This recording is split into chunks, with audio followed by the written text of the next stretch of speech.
네가 가라 하와이. 김어준의 뉴스 공장. 핫뜨거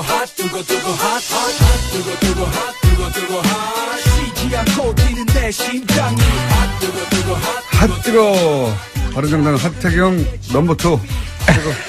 항상 넘버2면은 최고위원 나오셨어요. 아 근데 요즘 뭐 우리 정당보다 바른정당보다 더 뜨거운 정당이 있어가지고 네. 열심히 요즘 불구경하고 있습니다. 남의 집에 불났기 때문에 그죠. 예. 거의 화산 마그마 폭발할 것 같은 뭐 그런 상황이더라고요.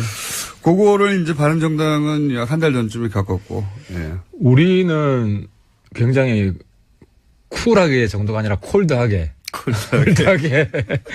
그냥 뭐 매너 있게 나갈 사람 나가라. 예. 그렇게 정리를 했죠. 바른정당도 어떻게든 안 나가게 해보려고 바둥바둥 하긴 했는데 그게 안 통한 거죠. 예. 사실 그렇게 했었어야 됐어요. 네. 근데 당시 유승민 대표 워딩 보세요. 나갈 사람 나가라. 나갈 사람 나가라. 그것 때문에 또 욕 엄청 먹었어. 나갈 마음이 있더라도 잡아야지. 어차피 막아도 소용없다고 생각하니까. 유 대표가 이제 그거를 나쁘게 보면 까칠하다 그러고, 네. 좋게 보면 단호하다 그러고, 여기가 뭐 아무튼 상대적인 것 같습니다. 까칠하다고 표현할 수도 있지만, 뭐랄까요, 부침성이 없다. 그렇진 않아요. 부침성은 없진 아니, 않아요. 그러니까 보통 이제 부침성이 없다 그러면은 연상되는 게 술을 잘 못하고, 네. 뭐 옛날로 치면 담배도 네. 맛담배도 잘 안 피고. 오늘도 마이크를 귀에 거시는데, 예. 아니, 근데 유승민 대표가 술, 담배를 너무 잘해요. 그거하고 부침성하고 무슨 그러니까 상관입니까? 이제 우리가 폭탄주를 마신다든지 술자리에서 예. 술자리에서 노는 거 보면 알잖아. 보통 부침성이 없는 사람 술자리에 친구가 없고 예. 이 양반 이 좌석 저 좌석 돌아다니면서 계속 원샷 그건 그냥 술을 좋아하는 거 아닙니까? 그러니까 술 좋아하는 사람 치고 부침성이 없는 사람이 있냐고. 있어요. 혼자 폭주하는 사람들. 아니 근데 혼자는 안 마신다. 자, 부침성이 없군요. 아직 마이크를 자꾸 귀에. 네, 이제 예. 유 대표님 같이 한잔 해야겠다. 예. 유 대표님 저희 방송에 뉴스공장에 나와달라는 얘기는 거의 1년 가까이 하고 있는데 안 나오고 계시는데. 아, 직접 하셨어요? 아니, 요청을 많이 했죠, 저희가. 굉장히. 이번에도 당대표 되고 나서 요청을 한번 드렸는데, 나올 듯 하시다가 타이밍이 안 맞아서 또. 아, 그렇구나. 한번 나오시겠죠? 저도 한번 권해보겠습니다. 이혜원 의원 있을 때도 권해달라고 여러 차례 얘기했고. 아, 그때도? 여러 차례 권했다고 하고. 나보고 대신 나가라는 얘기는 안 하던데. 내가 여기 나오는지 모르실 텐데. 왜 안 나오시는지 모르겠고, 예, 꼭 나와달라고. 아, 참, 저희 이제 하와이 음악 들으셨죠? 예, 들었습니다. 저희 대표님이 이제 MBC 사장 지원한다는 설들이 있었어요. 예. 신청했었어요? 아니, 이제 그 마감됐으니까 신청을 안 하신 거죠. 설들에 대해서 예, 지원하지 않는다고 확인돼가지고. 하와이 가시려고? 안 하셨다고? 아니죠. 저희를 하와이 보내주기로 했는데. 보낸 다음에 신청하려고 그랬는데 타이밍이 지났다? 그 말이 아니고, 이제 안 가시니까 하와이 보내달라고요. 자, 그 얘기 꼭 해놓고, 거기 불난집 얘기부터 해보죠. 예. 집이 불나다 보니까, 지지율은 끝없이 떨어지고 있습니다. 사실 그럴 수밖에 없죠. 원래. 그렇죠. 자본이 나면 무조건 보기 싫으니까요, 그쪽으로. 그래서 호남 지역에서도 한 자릿수 지지율, 그리고 일간으로는 3% 정도까지 떨어지기도 하고, 3%대는 잘못 누르는 거거든요. 그런 상황인데, 이거 어떻게 전망하십니까? 그러니까 저는 이제 박지원 대표한테 한 말씀 드리고 싶은 게, 제가 지난번 국회 때도 박지원 대표님 쫓아가가지고, 네. 좀 잘해보자. 제가 말씀드린 이유 중에 하나가, 호남에서 유승민 대표 지지율이 더 높아요. 누구보다요? 안철수 대표보다. 그러니까, 언제 기준으로 확실합니까? 그건 이제 국민의당, 저는 사실 안철수 대표 요번에 존경하게 됐는데, 존경심. 본인이 호남에서 유승민보다 지지율이 낮다는 거를 본인들 조사한 걸 공개를 했어요. 왜냐하면은 유리한 조사가 있지 않습니까? 합치면 지지율이 올라간다는. 그렇더라도 자존심이 엄청 상하지. 사실 호남이 만들어준 그것만 게. 빼라고 어떻게 말을 합니까? 그렇더라도 그럼 아예 공개를 안 하든지. 네. 근데 어쨌든. 왜냐면 공개해야 될 내용이 있거든요. 통합하면 지지율이 높다. 이게 나오는, 이건 공개. 그러니까 이게 자꾸 안을 이제 부정적인 인식으로 볼 때는 그런데 좀 좋게 봐주면. 어쩔 수 없었어요. 공개하지 않을 수 없었어요. 불가피했다고 치더라도. 네. 그래서 이제 박지원 대표가 민주당이랑 손잡을 게 아니면 어차피 다음 총선에는 몰라도 이번 지방선거에는 민주당이랑 손잡기 어려워요. 민주당이 후보 안 내겠어요? 아니, 박지원 대표님 저 호남 전남 지사 나오신다면서요. 공식 선언은 하지 않았지만, 예. 그런 분위기는. 그렇죠. 본인도 뭐 부인하지 않았고. 예. 그러면 민주당이 후보 안 낼 수가 없어요. 그러면은 누구랑 손잡을 거냐. 그래서 본인도 그렇기 때문에 선거연대 하자는 것은 반대 안 한다. 예. 이 말씀 하셨잖아요. 예. 근데 호남에서 민주당 빼고 문재인 대통령 빼고 지지율 제일 많이 나오는 게 유승민인 거 이번에 입증이 됐잖아요. 계속 얘기해 보시죠. 그러니까. 그래서 제가 이제 지난번 국회 때도 바른정당하고 선거연대만 합시다. 이야기를 내가 신신당부를 했어요. 그러니까 이제 박지원 대표님이 그 다음날 또 우리 보고 뭐 한국당이랑 합당한다고. 아니, 근데 지난주 얘기하시니까 지난주로 되돌아가 보면 그때 끝장 토론이 있는 당일날 아침에 저희가 이 시간대에 방송을 했지 않습니까? 끝장 토론 때 안철수 대표가 통합 얘기는 안 하고 선거 얘기만 할 거라고 전망하셨고 저는 통합 얘기 할 거라고 했는데. 안 대표는 통합 얘기를 하죠. 네. 근데 우리가. 아니, 그러니까 안 대표도 통합 얘기는 안 하실 거라고 전망하셨어요, 그때는. 안 대표가. 네. 아니, 저는 그렇게 보지 않아요. 전망은 틀리셨고요. 측근들한테 얘기 들어보니까, 글쎄, 그때 다시 한번 보면, 그래서 제가 드리고 싶은 말씀은, 바른정당이. 찾아가지고 내보낼 수도 있습니다. 바른정당이 한국당과 통합을 왜 합니까? 당대당, 한국당은 제가 여러 번 말씀드렸지만, 한국당이 보수면 파리가 세다. 한국당은 청산 대상이지, 해체 대상이지. 근데 그림은. 통합 대상이 아니다. 지금 한국당이 아니라, 지방선거에서 한국당이 목표했던 성과를 내지 못하면 한국당이 흔들릴 것이고, 그리고 그게 흔들린다는 얘기는 홍준표 대표로 체제가 이어질 수도 없고, 다음 대선에서의 주자도 딱히 눈에 안 보일 때, 그렇게 흔들릴 때, 합당을 한다? 당이 흔들릴 때 이제 소위 이제, 바른정당과 국민의당이 합쳐놓고 몸집을 키우고 있다가 흔들릴 때 싹 뽑아가지고 일부를 새로운 정당을 만든다는 얘기지. 지금 한국당과 합친다는 게 아니라. 박지원 대표 그 이야기다. 네, 그런 의미죠. 아니, 그러니까 제가 아시면서. 오늘 말씀드리면은 한국당은 2019년 전에 없어집니다. 하태경 예언. 19년 전에 거기는 분당 수준이든 완전히 개박살이 나요. 아니, 그러면은 우리가. 어떤 시점을 기준으로 해서요? 지방선거 이후요? 지방선거 이후에는. 지방선거 때 6석 정도. 19년 한 여름 전에는 없어집니다. 한국당은. 지방선거 이후에. 아니, 그러니까 그러면은. 그때 그 사람들 주워 올라오는 거 아닙니까? 지금 몸집을 딱. 아니, 주워 오는 거는 지금도 주워 오죠. 지금 안 나오는데 어떻게 주워 옵니까? 아니, 그래서 지금 저쪽에서 주워 가고 있죠, 지금. 우리가 이번에 바른정당에서 역할 분담한 건 맞아요. 두 사람은 한국당 담당해라. 두 사람은 국민의당 연대 협상이 있으니까 협상을 해라. 그럼 그 두 사람 역할이 뭐냐면은. 두 사람이 누구입니까? 국민의당 연대 담당은. 아니, 근데 그 두 사람이 안 한대요. 근데 이제 그래서 이름 공개하기는 어렵고.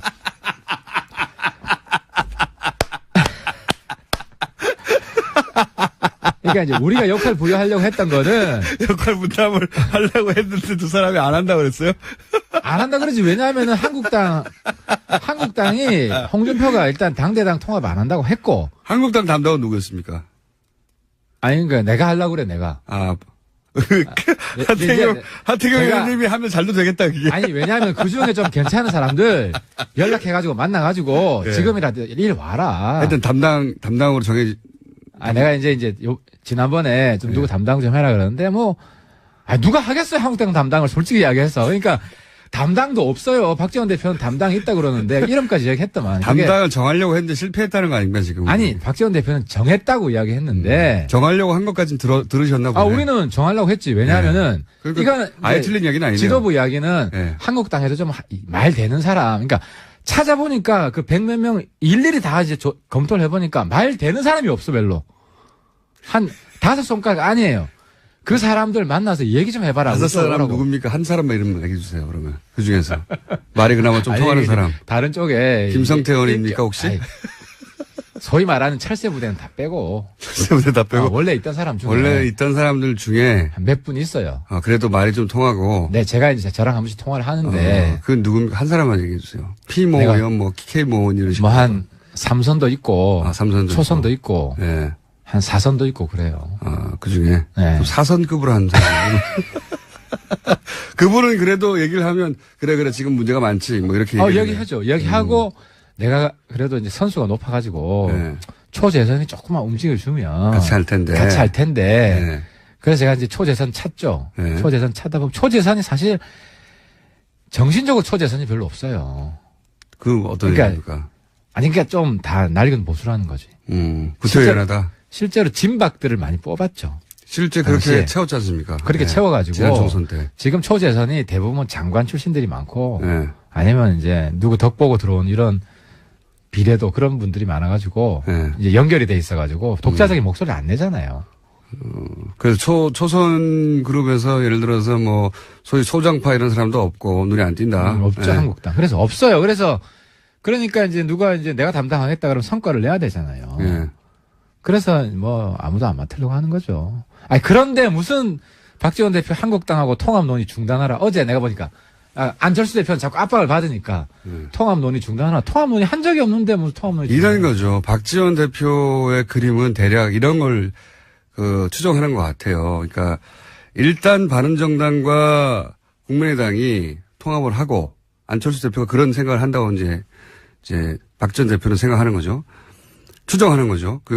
통합을 하고 그 사이에 그러는 과정에서 호남계가 좀 일부 떨어져 나가더라도 그래도 뭐 4, 50석 유지할 수 있지 않냐. 그러면 지방선거까지 잘 이렇게 가가지고 선거연대에서 이 당을 온전하고 있으면 말씀하신 대로 지방선거 때 자유한국당이 원하는 목표치 6석 이상의 도지사나 절대 안 되니까 그 정도 안 되면 거기서 분란이 나지 않겠냐. 그러니까 이제 그 지방선거 그럴 때 확 주워오자. 그러면 박지원 대표 입장에서 보기에는 국민의당은 거기 끌려 들어가가지고 바른정당하고 일부 합칠 때까지만 하더라도 국민의당이 우세지만 자유한국당에서 이제 떨고 나오는 사람들이 확 합쳐지면 그러면 국민의당은 이 보수정당의 머릿수를 채우는 들러리가 된다. 호남계 쪽 의원들은 이런 생각을 하시는 거죠. 그러니까 제가 그 전에 한 말씀 드리고 싶은 거는 네. 국민의당 바른정당이 지금 우리가 절박하게 저는 선거연대를 주장하고 네. 안철수 대표는 합당을 주장하는데 네. 절박하게 이런 연대 통합 논의가 있을 수밖에 없는 것은 지방선거 때 바른정당 국민의당이 몰락하잖아요. 독자적으로 가면 안 되니까. 독자적으로 몰락하잖아요. 네. 그럼 대한민국 정치가 어떻게 되겠냐고 완전히 개판됩니다. 네. 홍준표의 한국당은 만약에 좀 선전을 하면은 그대로 지속이 될 것이고 사사건건 대립하고 발목 잡고 1년 3형15일 싸울 거예요.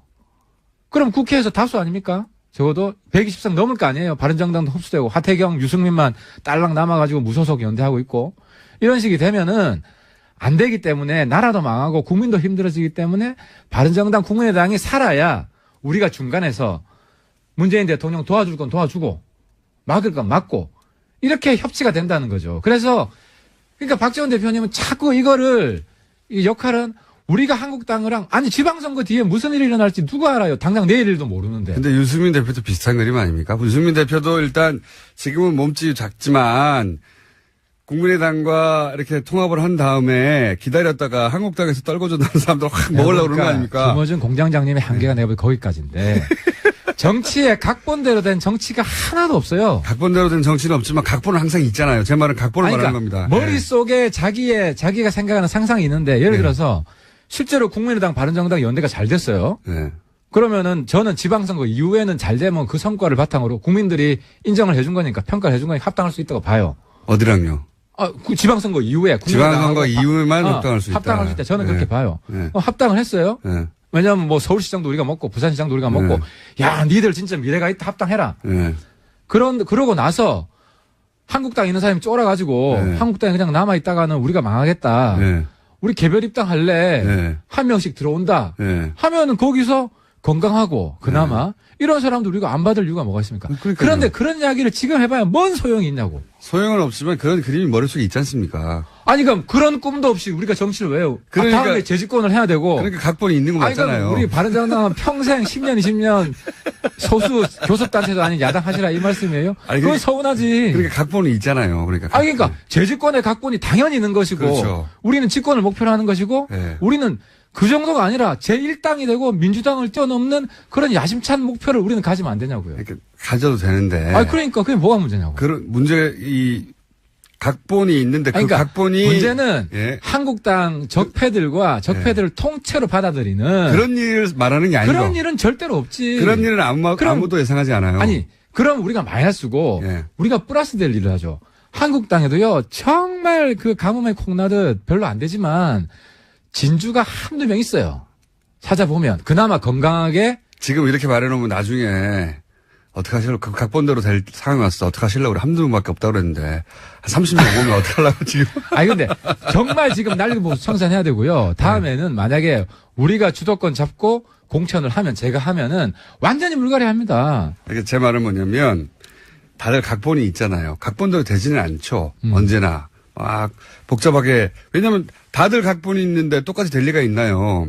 근데 제 말은 박지원 대표 혹은 호남계 쪽에서 걱정하는 것은 그런 각본들 속에 그게 적폐 각본이라고 주장하는 거 아니에요? 적폐 각본. 그러니까 자유한국당과 지금 합친다는 게 아니라 결국은 나중에 자유한국당 일부와 또 바른정당과 이렇게 합쳐서 소위 이제 보수정당을 만들 때 호남의 일부가 거기에 이용되는 게 싫다 이런 취지거든요. 제 각본을 말씀드리면 저는 어떻게 보냐면 다음 대선 때 민주당이 깨집니다. 아, 또 민주당이 깨져요? 네, 민주당이 깨집니다. 민주당은 왜 깨집니까? 아, 왜냐면 예를 들어 안희정, 네. 대연정 하자고 저보다 더 보수해요. 안희정, 이재명, 박원순 이런 사람들이 그렇지. 이게 잘 안 합쳐져요. 그러니까 예를 들어서 그랬으면 얼마나 좋을까 하고 지금 제가 생각하시는 만약에 거잖아요. 정치적으로 공세를 한다면 거기를 깨지. 왜냐면 거기를 안 깨면은 사실 우리 재주권 가능성이 그렇게 높지 않아요. 지금 타이밍에서는. 그런 식으로 해서 저기를 깨가지고 거기에 중도파 네. 해서 중도 대연합을 이렇게 추진을 하지. 그러면 승리 가능성이 높은데. 자, 그러면 이거 하나 여쭤볼게요. 지금 국민의당에서 불이 난 것은 바른정당 입장에서는 그렇게 나쁘지 않은 거 아닙니까? 아니, 나쁠 수도 있어요. 좋을 수도 있고. 이건 그러니까 좋은 점만 얘기해보면 먼저. 딴 게 아니고. 예. 좋은 점은 뭐냐면 거기 내에서 예. 호남 구태 예. 그리고 그러니까요. 호남 개혁 이게 만약에 국민들 사이에서 구분이 된다면 예. 구분이 된다면은 이번에 좋은 기회가 되겠죠. 그러니까 탈호남을 할 수 있는 거 아니고 호남계 탈호남 절대 안 하지. 우리는 호남 진입 작전이니까 저는 광주 KBS에서 그러면 언제든지 달려갑니다. 호남 우리도 호남 그러니까 제 말은 사랑을 뭐냐면 받으려고 하는 거지. 호남계의 강성 의원들이 몇이 나가면 더 고마운 거 아니에요, 바른정당 입장에서는. 아니 그게 아니라 예. 예를 들어 박지원 대표는 우리를 도와줘야 되죠. 박지원 대표는 왜 아직도 호남에서 인기가 있죠. 예. 뭐 인기가 있다고 치고 전제하고. 예. 안 그러면 제가 박지원 대표 가서 막 신신당부하고 사장할 필요가 없죠. 그리고 하태경이 왜 김대중 빨갱이 모략했던 거 보수가 반성해야 된다. 빨갱이 아니거든. 예. 반성해야 되는 거 맞죠? 이 시점 왜 강조하겠어요? 바른정당 호남 진출 전략인 거예요. 그러니까요. 그래서 영남과 호남을 아우르는 이런 그림을 그리고 싶은 거잖아요. 전국 정당이 돼야죠. 당연히 돼야 되고. 그런데 호남 쪽에 강성 의원들 몇몇은 나가줘도 상관없다. 아니 강성 중에서 나가줬으면 좋겠다. 우리랑 뜻이 맞으면은 같이 가는 거고 그걸 왜 처음부터 배제하냐는 거죠. 그러니까 하태경 뜻에 우리 선배님 저는 이제 박지원 대표님 저보다 더 젊으신 것 같아요. 거의 뭐 20대 최전성기인 것 같은데 제가 덕담 한마디. 미국에는요 90살 넘은 의원이 있습니다. 근데 만약에 한국에도 90살까지 하라는 건가요? 90살 넘은 의원이 있다면 저 1호가 전 박지원 선배다. 네. 그게 뭐 덕담인지는 잘 모르겠습니다. 아니 뭐 그런 분도 필요하죠. 앞으로 뭐 100살 넘어 살 텐데. 네.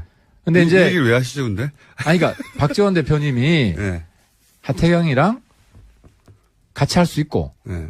우리 후배들을 위해서 마음을 비우고 가겠다. 새로운 전국 정당을 바른 정당만 보면 그럴 수도 있는데 이쪽에서 의심하는 것은 바른 정당에서 끝나지 않고 한국당까지 간다. 그러니까 지금의 한국당이 아니라 그러니까 한국당이 어려워졌을 때 거기서 일부 혹은 뭐 절반 뭐 그 이상을 흡수하여 그러니까 새로운 보수 정당을 만들고 그 보수 정당의 대선 후보가 본인이 될 수 있다고 생각하니까 안철수 대표가 이 통합을 저는 끌고 가는 거 아닙니까? 박지원 대표가 나중에 한국당이 구애할 수도 있습니다. 왜냐하면 DJ가 그렇게 해서 대통령이 된 거잖아요. 아니 JP가 요즘으로 치면 홍준표예요.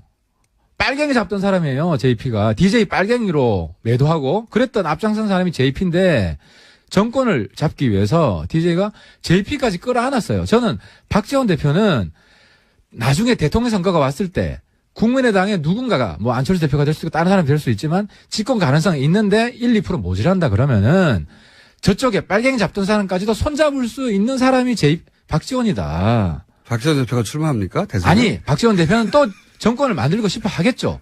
물론. 예. 네, 그러면 이상. 거기에서 큰 통합을 해라. 그때는 아마 박지원 대표가 DJP 정신에 따라서 홍준표 대표에게 손을 내밀 것이다.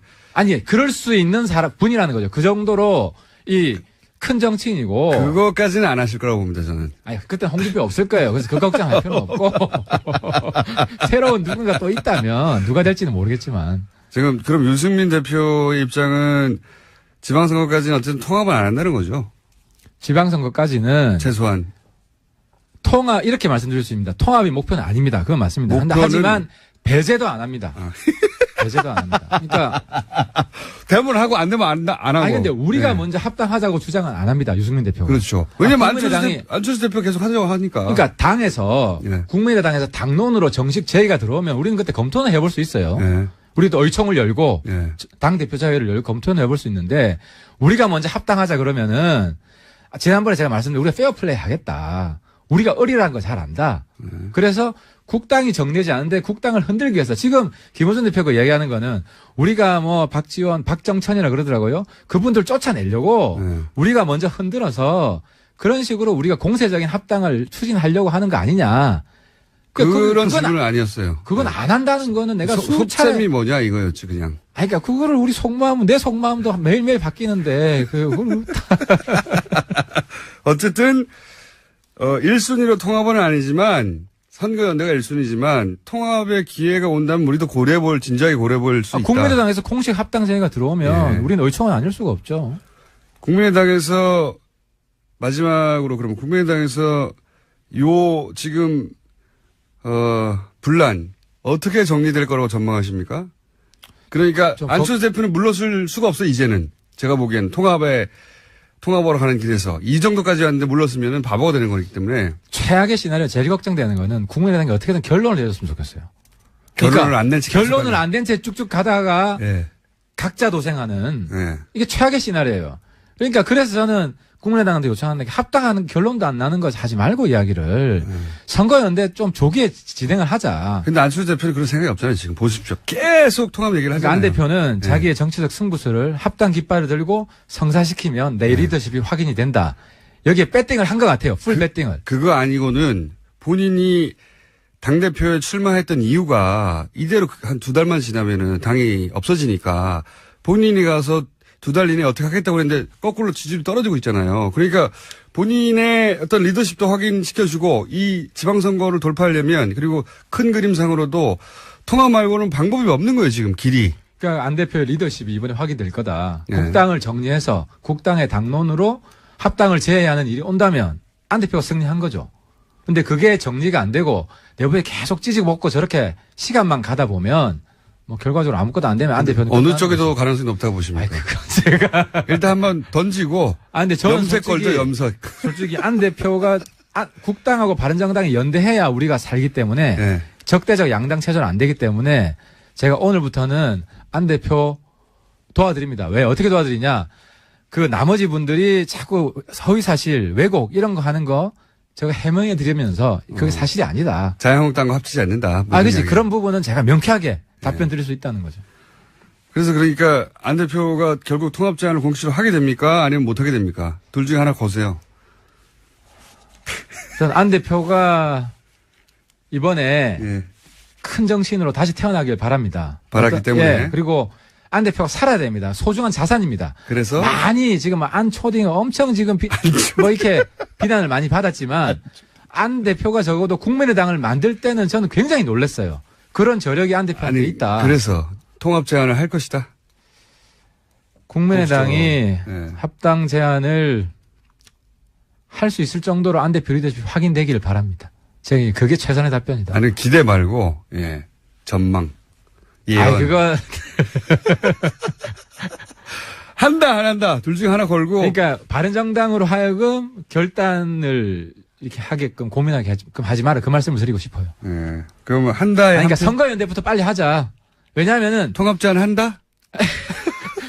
선거연대 그 다음에 다른 건 다음에 논의하자. 통합 제안 한다에 한 표 하시는 거죠 그러면?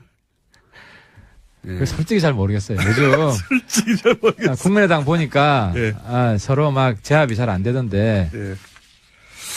그러면 제가 하는 걸로 하고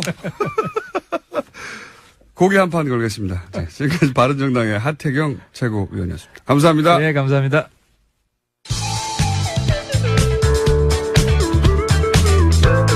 매혹적이고 상큼한 국민 시사 요정 김어준입니다.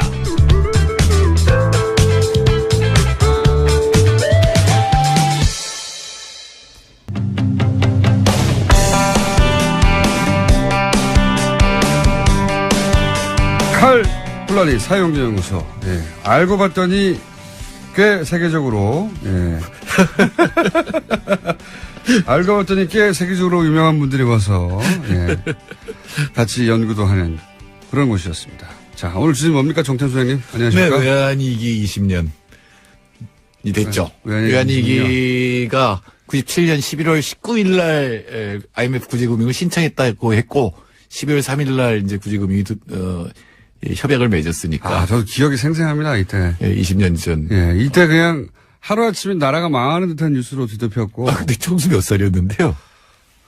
이게. 20년 전 그냥 20대면 돼요. 예. 아직 30대네요. 30대였어요? 네. 나이 꽤 들었구나. 예. 딱 30이었던 건가? 30, 네. 20대였던 것 같아요. 29살인가? 제가 몇 살이죠, 제가. IMF 세대네요. 네. 그때 만일에 사업을 하고 있었으면 아마 직격탄을 맞았을 것이고. 엄청난 직격탄을 맞았습니다. 근데 판사는 안 했어요? 문 닫았습니다. 그때 15,000개 최고 큰 회사만 15,000개 파산을 했으니까. 제가 그때 개인 사업을 하고 있었는데 문 닫았어요. 실제. 예, 뭐 당연히 뭐 돈이 안 도니까. 뭐 웬만한 조그만 큰 기업도 힘들었으니까요. 그러니까 은행들이 자기가 파산하지 않으려면 네. 웬만한 대출은 다 회수해야 되고 또 IMF가 지시를 해서 고금리를 만들어 놨거든요. 그때 제가 제일 부러웠던 거는 그때 사무실 오피스텔 제 사무실이던 오피스텔 바로 앞에 있던 계란빵 하던 아저씨가 있었어요. 예. 계란빵이 얼마나 많이 팔렸는지 그때 밥 대신 계란빵을 먹는 사람들이 그럴 정도로 그래서 제가 계란빵 그거 하루에 몇 개나 파냐 그러니까 처음엔 얘기 안 해도 나중에 알고 보니까 엄청나게 파는 거예요. 최근에 크게 늘었다는 겁니다. 그래서 그분하고 앞으로 저하고 계란빵 전국 체인을 하자고. 내가 홈페이지를 만들 테니까 당신이 레시피를 대라. 그분은 모르실 거예요. 그 계란빵 하자는 황당한 얘기를 했던 사람이 김어준 총수란 사실을 알까요? 그때 제가 딴지일보를 만든 겁니다. 다 망해가지고. 그렇죠. 돈 안 드는 걸로. 할 일 없네? 그러면 신문 하나 창간해야 되겠다, 혼자서. 이렇게 시작된 겁니다. 예. 저는 당시에 영국에 있었습니다. 그래서 사실은 한국 자체에 있으면 그 자체로는 외환위기를 실감하지 못해요. 외국에 유학하거나 외국 계신 분들은 더 크게 실감했죠. 예. 제가 그때. 환율 때문에. 그때, 담배 한 갑이 3파운드였어요. 그때 우리나라 담배의 한 다섯 갑 정도. 아무래도 우리나라 담배 그때 굉장히 쌌었잖아요. 88이. 근데 딱 외환위기를 맞으니까 이게 함부로 값이 되는 거예요. 함부로 값이. 딱 일주일 못 피겠더라고요. 그리고 뭐, 예를 들어서 뭐 달러가 1,000원이었다가 2,000원이 되면 2배가 되니까요. 예, 2배, 3배가 되니까 한국에서 오는 돈이 반으로 줄어들죠. 심지어 유학생들 많이 돌아왔어요. 예, 그때 런던 거리가 화산해졌었죠. 그러니까 영국에서 영어 배우러 왔던 사람들은 다 돌아갔고 대기업의 해외 사업들은 다 접었고. 예, 다 들어가니까 그때 중고차 시세 확 떨어졌어요. 그러니까 주로 한국 사람들은 BMW를 좋아했는데 BMW 중고차를 좋아했는데 한국 인천 뉴몰든이라고 하는 한국 인천이 전체가 철수를 해버리니까. 런던의 뉴몰든. 네, 그러니까 뉴몰든의 BMW 가격 시세가 확 떨어졌었어요. 그 사는 사람이 없어가지고. 예, 영향이 굉장히 컸습니다. 하여튼 그 임팩트가 어마어마한 정신적 임팩트가 더 컸어요. 실제로는. 사실 더 컸죠. 한국이 그 전에 경제 성장률이 8%였고 사실 외환위기 직전까지 한국 경제가 제일 좋은 때였어요. 그러니까 3조 호황이라고 해서 뭐 저금리 저유가 이것 때문에 수출이 잘 되는 때였는데 87년에 노동자 대투쟁이 일어나면서 노조가 생기잖아요. 그러니까 수출과 내수가 동시에 확 늘어나던 때였거든요. 그러니까 대기업들이 굉장한 자신감을 가지고 있었고 그때 막 투자하느라고 혈안이 돼 있었거든요. 그래서 해외에서 차가 엄청나게 들어갔고. 그때. 네, 근데 그때 마침 김영삼 대통령이 세계화를 외치면서 자본시장을 개방을 한다고요. 그때 세계화가 그때 영어로 뭔지 아세요? 김영삼 정부가 세계화를 영어로 뭐라 그랬을까요? 기억이 나는데 갑자기 생각이 안 나네요. 예, 글로벌라이제이션이 아니라 예. 그 SEGYEHWA라고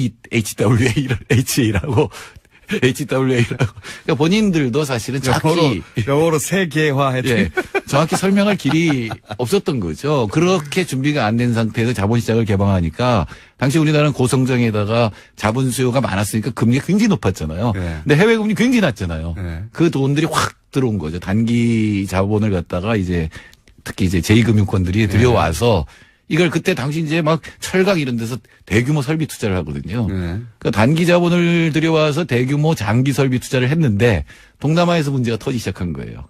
그러니까 이제 외국 금융기관들이 무서우니까 돈을 회수하기 시작했죠. 예, 회수했죠. 그러니까 만기 연장을 안 해주니까 바로 이제 돈을 못 갚으니까 그때 우리나라 외환 보유고가 뭐 한 200억 달러 정도밖에 안 됐었거든요. 근데 단기 외채는 뭐 그거에 뭐 몇 배, 다섯 배가 넘었으니까. 돈을 갚아야 되는데 갑자기 빼가지고 못 갚으니까 네. 결국은 모라토리움 선언을 하게 된 거죠. 근데 이 모라토리움 선언을 하면 우리는 외국에 있는 사람 그냥 미아예요. 한국에 내가 재벌이라고 뭐 현금으로 몇 조를 갖고 있어도 달러는 못 바꾸는 거거든요. 그렇죠. 예, 그럼 이제 굶어야 되는 거죠. 화폐로서 가치가 없어지는 거니까 예. 갚을 수가 없으니까 예, 국가가 바로 모라토리움 직전까지도 갔었죠. 네. 네, 그러니까 이제 IMF 구제금융을 받아서 이제 그걸 넘기게 된 건데 사실 IMF 구제금융은 한국을 도와줬다기보다는 한국에 돈 빌려준 외국 금융기관을 도와준 거죠. 그런 그러니까, 거죠. 예, IMF 입장에서는 그러면서 이제 한국 자산들 값이 떨어지면서 열심히 쇼핑을 했죠. 예. 덕분에 그들은. 그러니까 세계은행으로 봐서는, 그러니까 세계금융감독기구로서 봐서는 세계 유수의 은행이 망하면 세계 전체가 금융위기에 빠지니까 그걸 구제하는 거거든요. 한국이 파산해버리고 모라토리움 선언하면 은행들도 망할 거 아니에요. 한국에 돈 빌려주는 은행이 망하니까. 예, 그러니까 한국에 돈을 빌려줘서 그걸 갚게 하면서 여러 가지 조건을 내걸었는데 그게 이제 보통 이제 노동시장 유연화라든가 고금리 정책이라든가 구조조정 이런 것들을 요구를 했죠. 그래서 그 다음부터 우리나라의 현재 경제 모습이 만들어졌다라고 볼 수가 있는 거죠.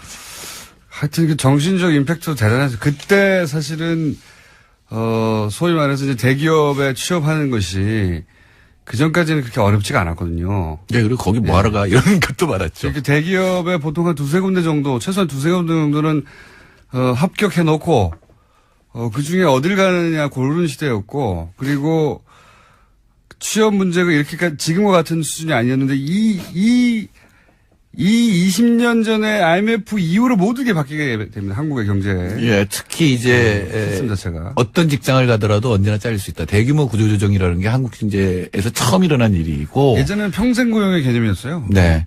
그러니까 이제 그 다음부터 사람들 심리도 나와 내 아이만은 어떻게든 살고 봐야 된다. 그러니까 이 경쟁이 아주 격화되는 그런 사회가 됐고, 문제는 성장률이 반으로 떨어지거든요. IMF 이제 8%에서 민주정부 때 4.5% 그리고 지금 한 2, 3% 떨어지고, 문제는 불평등이 짧은 20년 동안 세계에서 가장 평등한 나라 중에 하나에서 세계에서 가장 불평등한 나라로 급격하게 불평등이 진행됐다는 거죠.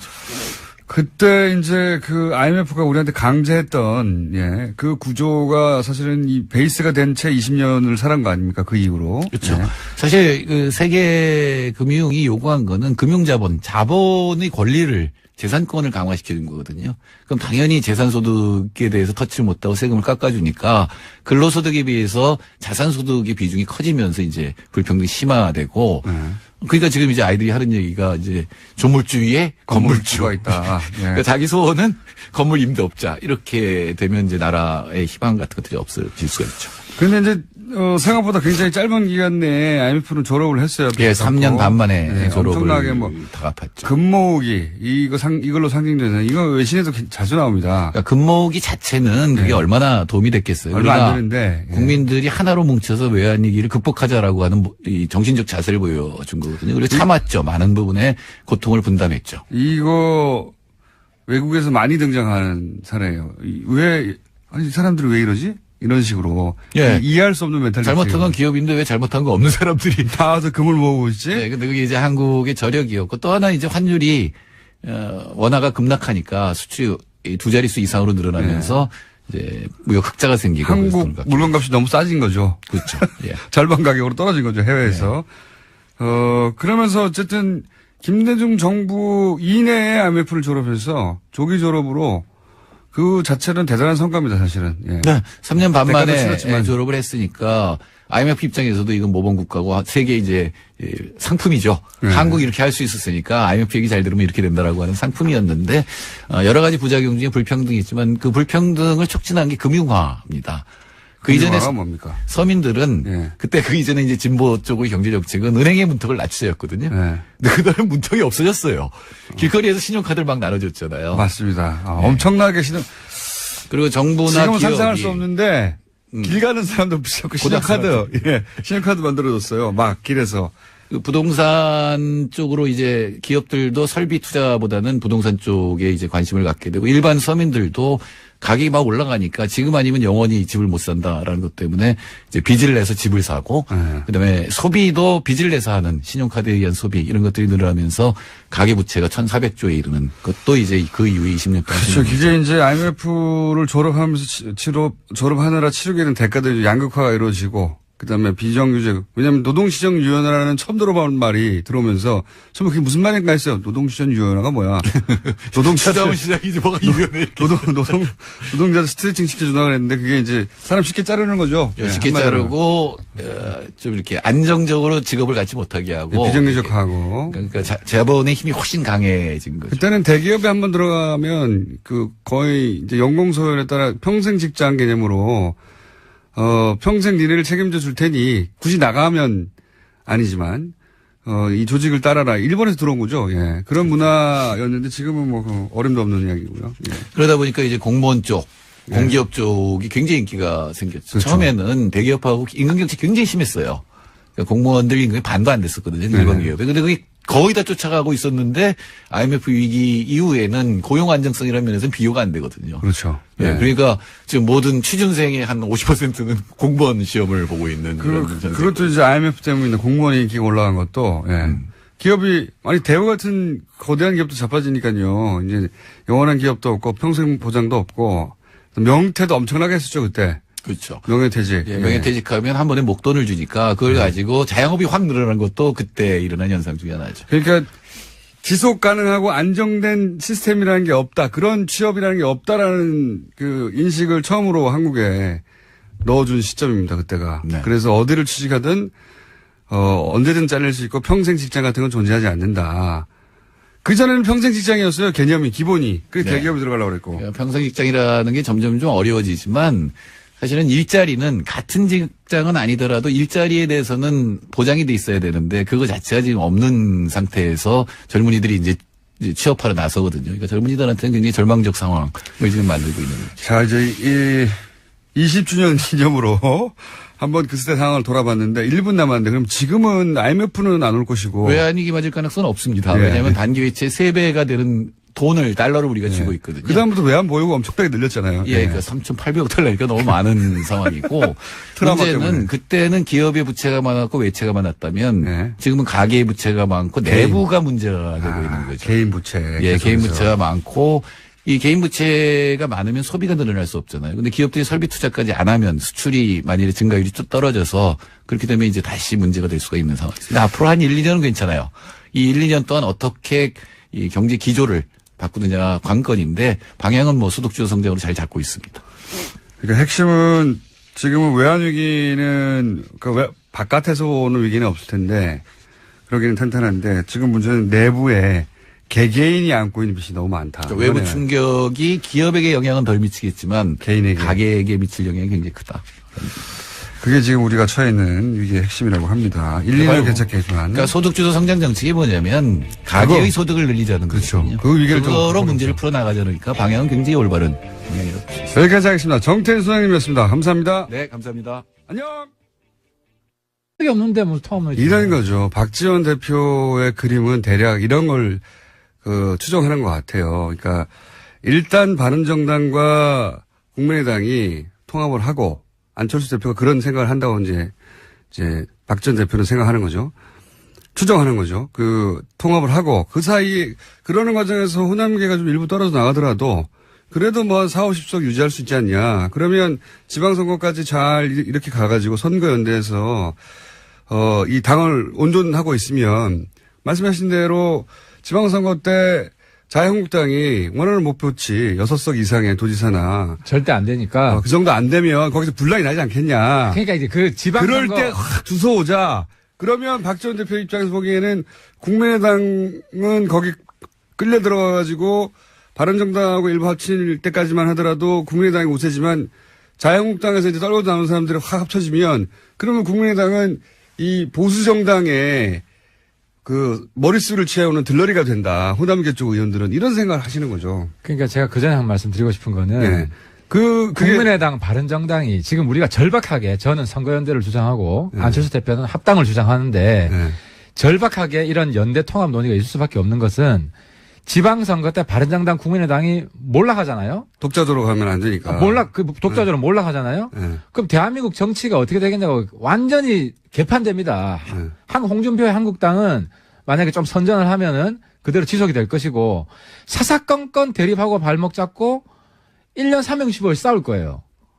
그럼 국회에서 다수 아닙니까? 적어도 120석 넘을 거 아니에요. 바른정당도 흡수되고 하태경, 유승민만 딸랑 남아가지고 무소속 연대하고 있고 이런 식이 되면은 안 되기 때문에 나라도 망하고 국민도 힘들어지기 때문에 바른정당 국민의당이 살아야 우리가 중간에서 문재인 대통령 도와줄 건 도와주고 막을 건 막고 이렇게 협치가 된다는 거죠. 그래서 그러니까 박지원 대표님은 자꾸 이거를 이 역할은 우리가 한국당이랑 아니 지방선거 뒤에 무슨 일이 일어날지 누가 알아요. 당장 내일 일도 모르는데. 근데 유승민 대표도 비슷한 그림 아닙니까? 유승민 대표도 일단 지금은 몸집이 작지만 국민의당과 이렇게 통합을 한 다음에 기다렸다가 한국당에서 떨궈져 나온 사람들 확 먹으려고 그러는 거 아닙니까? 김어준 공장장님의 한계가 내가 볼 거기까지인데 정치에 각본대로 된 정치가 하나도 없어요. 각본대로 된 정치는 없지만 각본은 항상 있잖아요. 제 말은 각본을 말하는 겁니다. 머릿속에 자기가 생각하는 상상이 있는데 예를 들어서 실제로 국민의당 바른정당 연대가 잘 됐어요. 네.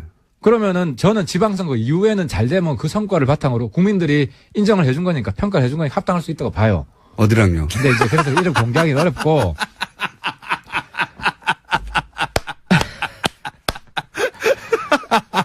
그러니까 이제 우리가 역할 부여하려고 했던 거는 역할 분담을 하려고 했는데 두 사람이 안 한다고 그랬어요? 안 한다 그러지. 왜냐하면은 한국당이 홍준표가 일단 당대당 통합 안 한다고 했고. 한국당 담당은 누구였습니까? 아니, 그러니까 내가 하려고 그래, 내가. 하태경 의원님이 하면 잘도 되겠다, 그게. 아니, 왜냐하면 그 중에 좀 괜찮은 사람들 연락해가지고 만나가지고 네. 지금이라도 일 와라. 하여튼 담당으로 내가 이제 지난번에 좀 누구 담당 좀 해라 그러는데 누가 하겠어요, 한국당 담당을 솔직히 이야기해서. 그러니까 담당도 없어요. 박지원 대표는 담당이 있다 그러는데 이름까지 이야기했더만. 담당을 정하려고 했는데 실패했다는 거 아닙니까, 지금? 아니, 박지원 대표는 정했다고 이야기했는데. 정하려고 한 것까지는 들으셨나 보네. 우리는 정하려고 했지. 왜냐하면은. 네. 이거는. 아예 틀린 이야기는 아니네요. 지도부 이야기는 네. 한국당에도 좀 말 되는 사람. 그러니까 찾아보니까 그 100몇 명 일일이 다 이제 검토를 해보니까 말 되는 사람이 없어, 별로. 한 5손가락 아니에요. 그 사람들 만나서 얘기 좀 해봐라. 5사람 누굽니까? 한 사람만 이름 얘기해 주세요, 그러면. 그 중에서. 말이 그나마 좀 통하는 사람. 다른 쪽에. 김성태 의원입니까, 혹시? 소위 말하는 철새 부대는 다 빼고. 철새 부대 다 빼고. 원래 있던 사람 중에. 원래 있던 사람들 중에. 몇 분 있어요. 그래도 말이 좀 통하고. 네, 제가 이제 저랑 한 번씩 통화를 하는데. 그 누굽니까? 한 사람만 얘기해 주세요. P모 의원, K모 의원 이런 식으로. 한 3선도 있고. 삼선도 초선도 있고. 네. 한 4선도 있고 그래요. 그 중에. 네. 4선급으로 하는 사람. 그분은 그래도 얘기를 하면, 그래, 지금 문제가 많지. 뭐 이렇게 얘기하죠. 얘기하고, 내가 그래도 이제 선수가 높아가지고, 네. 초재선이 조금만 움직여주면. 같이 할 텐데. 네. 그래서 제가 이제 초재선 찾죠. 네. 초재선 찾다 보면, 초재선이 사실, 정신적으로 초재선이 별로 없어요. 어떤 얘기입니까? 아니, 그러니까 좀 다 낡은 보수라는 거지. 구태연하다. 실제로 진박들을 많이 뽑았죠. 실제 그렇게 채웠지 않습니까? 그렇게 채워가지고. 지난 총선 때. 지금 초재선이 대부분 장관 출신들이 많고. 네. 아니면 이제 누구 덕 보고 들어온 이런 비례도 그런 분들이 많아가지고. 네. 이제 연결이 돼 있어가지고 독자적인 목소리를 안 내잖아요. 그래서 초선 그룹에서 예를 들어서 뭐 소위 소장파 이런 사람도 없고 눈에 안 띈다. 없죠, 네. 한국당. 그래서 없어요. 그러니까 이제 누가 이제 내가 담당하겠다 그러면 성과를 내야 되잖아요. 네. 그래서 뭐 아무도 안 맡으려고 하는 거죠. 그런데 무슨 박지원 대표 한국당하고 통합 논의 중단하라. 어제 내가 보니까 안철수 대표는 자꾸 압박을 받으니까 통합 논의 중단하라. 통합 논의 한 적 누구랑 손잡을 거냐. 그래서 본인도 그렇기 때문에 선거연대 하자는 것은 반대 안 한다. 네. 이 말씀 하셨잖아요. 네. 근데 호남에서 민주당 빼고 문재인 대통령 빼고 지지율 제일 많이 나오는 게 유승민인 거 이번에 입증이 됐잖아요. 계속 얘기해 보시죠. 그러니까. 그래서 제가 이제 지난번 국회 때도 바른정당하고 선거연대만 합시다. 이야기를 내가 신신당부를 했어요. 그러니까 이제 박지원 대표님이 그 다음날 또 우리 보고 뭐 한국당이랑 합당한다고. 아니 근데 지난주 얘기하시니까 지난주로 되돌아가 보면 그때 끝장 토론이 있는 당일날 아침에 저희가 이 시간대 방송을 했지 않습니까? 끝장 토론 때 안철수 대표가 통합 얘기는 안 하고 선거 얘기만 할 거라고 전망하셨고 저는 통합 얘기 할 거라고 했는데. 안 대표는 통합 얘기를 하죠. 근데 우리가. 아니 그러니까 안 대표도 통합 얘기는 안 하실 거라고 전망하셨어요 그때는. 안 대표가. 네. 아니 저는 그렇게 보지 않아요. 전망은 틀리셨고요. 측근들한테 얘기 들어보니까 글쎄 그때 다시 한번 보면 그래서 제가 드리고 싶은 말씀은 바른정당이 찾아가지고 내보낼 수도 있습니다. 바른정당이 한국당과 통합을 왜 합니까? 당대당 한국당은 제가 여러 번 말씀드렸지만 한국당이 보수면 파리가 세다. 한국당은 청산 대상이지 해체 대상이지. 근데 그림은 통합 대상이 아니다. 지금 한국당이 아니라 지방선거에서 한국당이 목표했던 성과를 내지 못하면 한국당이 흔들릴 것이고 그리고 그게 흔들린다는 얘기는 홍준표 대표로 체제가 이어질 수도 없고 다음 대선에서의 주자도 딱히 눈에 안 보일 때 그렇게 흔들릴 때 합당을 한다. 당이 흔들릴 때 이제 소위 이제 바른정당과 국민의당이 합쳐놓고 몸집을 키우고 있다가 흔들릴 때 싹 뽑아가지고 일부를 새로운 정당을 만든다는 얘기지. 지금 한국당과 합친다는 게 아니라. 박지원 대표 그 이야기다. 네, 그런 의미죠. 아니 그러니까 제가 아시면서. 오늘 말씀드리면은 한국당은 2019년 전에 없어집니다. 하태경 예언. 19년 전에 거기는 분당 수준이든 완전히 개박살이 나요. 아니 그러면 우리가 어떤 시점을 기준으로 해서요? 지방선거 이후요? 지방선거 이후에는 지방선거 때 6석 정도 19년 한 여름 전에는 없어집니다. 한국당은 지방선거 이후에. 아니 그러니까 그러면은 그때 그 사람들 주워 올라오는 거 아닙니까? 지금 몸집을 딱. 아니 주워 오는 거는 지금도 주워 오죠. 지금 안 나오는데 어떻게 주워 옵니까? 아니 그래서 지금 저쪽에서 주워 가고 있죠 지금. 우리가 이번에 바른정당에서 역할 분담한 건 맞아요. 두 사람은 한국당 담당해라. 두 사람은 국민의당 연대 협상이 있으니까 협상을 해라. 그럼 그 두 사람 역할이 뭐냐면은. 두 사람이 누구입니까? 국민의당 연대 담당은. 아니 근데 그 두 사람이 안 한대요. 나올 듯 하시다가 타이밍이 안 맞아서 또. 그렇구나. 한번 나오시겠죠. 저도 한번 권해보겠습니다. 이혜원 의원 있을 때도 권해달라고 여러 차례 얘기했고. 그때도? 여러 차례 권했다고 하고. 나보고 대신 나가라는 얘기는 안 하던데. 내가 여기 나오는지 모르실 텐데. 왜 안 나오시는지 모르겠고, 꼭 나와달라고. 참, 저희 이제 하와이 음악 들으셨죠? 예, 들었습니다. 저희 대표님이 이제 MBC 사장 지원한다는 설들이 있었어요. 신청했었어요? 아니, 이제 그 마감됐으니까 신청을 안 하신 거죠. 설들에 대해서 지원하지 않는다고 확인돼가지고. 하와이 가시려고? 안 하셨다고? 아니죠. 저희를 하와이 보내주기로 했는데. 보낸 다음에 신청하려고 그랬는데 타이밍이 지났다? 그 말이 아니고, 이제 안 가시니까 하와이 보내달라고요. 자, 그 얘기 꼭 해놓고, 거기 불난집 얘기부터 해보죠. 집이 불나다 보니까, 지지율은 끝없이 떨어지고 있습니다. 사실 그럴 수밖에 없죠. 원래. 그렇죠. 자본이 나면 무조건 보기 싫으니까요, 그쪽으로. 그래서 호남 지역에서도 한 자릿수 지지율, 그리고 일간으로는 3% 정도까지 떨어지기도 하고, 3%대는 잘못 누르는 거거든요. 그런 상황인데, 이거 어떻게 전망하십니까? 그러니까 저는 이제 박지원 대표한테 한 말씀 드리고 싶은 게, 제가 지난번 국회 때도 박지원 대표님 쫓아가가지고, 좀 잘해보자. 제가 말씀드린 이유 중에 하나가, 호남에서 유승민 대표 지지율이 더 높아요. 누구보다요? 안철수 대표보다. 그러니까, 언제 기준으로 확실합니까? 그건 이제 국민의당, 저는 사실 안철수 대표 요번에 존경하게 됐는데, 본인이 호남에서 유승민보다 지지율이 낮다는 거를 본인들 조사한 걸 공개를 했어요. 왜냐하면은 유리한 조사가 있지 않습니까? 합치면 지지율이 올라간다는. 그렇더라도 자존심이 엄청 상하지. 사실 호남이 만들어준 게. 그것만 빼라고 어떻게 말을 합니까? 그렇더라도 그럼 아예 공개를 안 하든지. 근데 어쨌든. 왜냐면 공개해야 될 내용이 있거든요. 통합하면 지지율이 높다. 이게 나오는, 이건 공개. 그러니까 이게 자꾸 안을 이제 부정적인 인식으로 볼 때는 그런데 좀 좋게 봐주면. 어쩔 수 없었어요. 공개하지 않을 수 없었어요. 불가피했다고 치더라도. 그래서 이제 박지원 대표가 민주당이랑 손잡을 게 아니면 어차피 다음 총선에는 몰라도 이번 지방선거에는 민주당이랑 손잡기 어려워요. 민주당이 후보 안 내겠어요? 아니, 박지원 대표님 저 호남, 전남 지사 나오신다면서요? 공식 선언은 하지 않았지만, 예. 그런 분위기는. 그렇죠. 본인도 뭐 부인하지 않았고. 예. 그러면 민주당이 후보 안 낼 수가 없어요. 그러면은,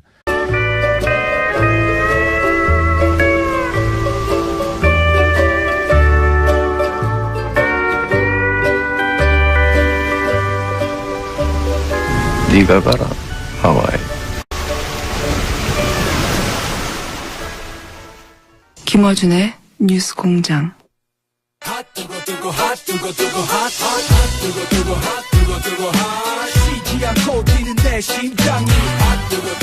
핫뜨거 바른정당 하태경 넘버2 항상 넘버2면은 예, 최고위원 나오셨습니다. 아, 근데 요즘 뭐, 우리 정당보다, 바른 정당보다 더 뜨거운 정당이 있어가지고, 네.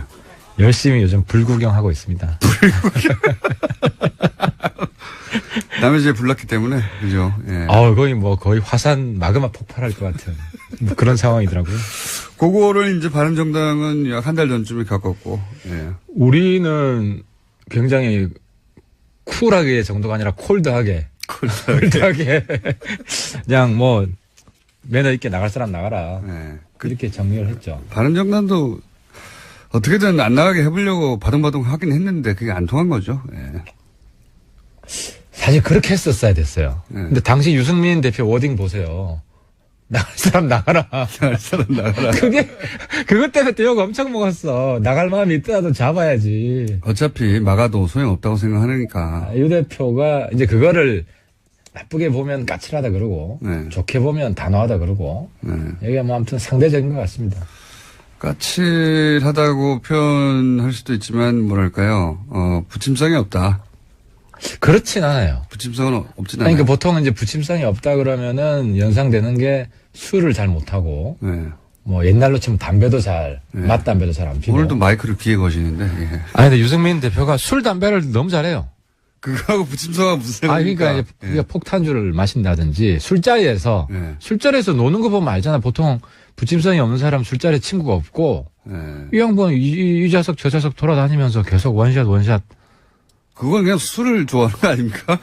그러니까 술 좋아하는 사람 치고 부침성이 없는 사람이 있냐고. 있어요. 혼자 폭주하는 사람들. 아니, 근데 혼자는 안 마신다. 자, 부침성이 없군요.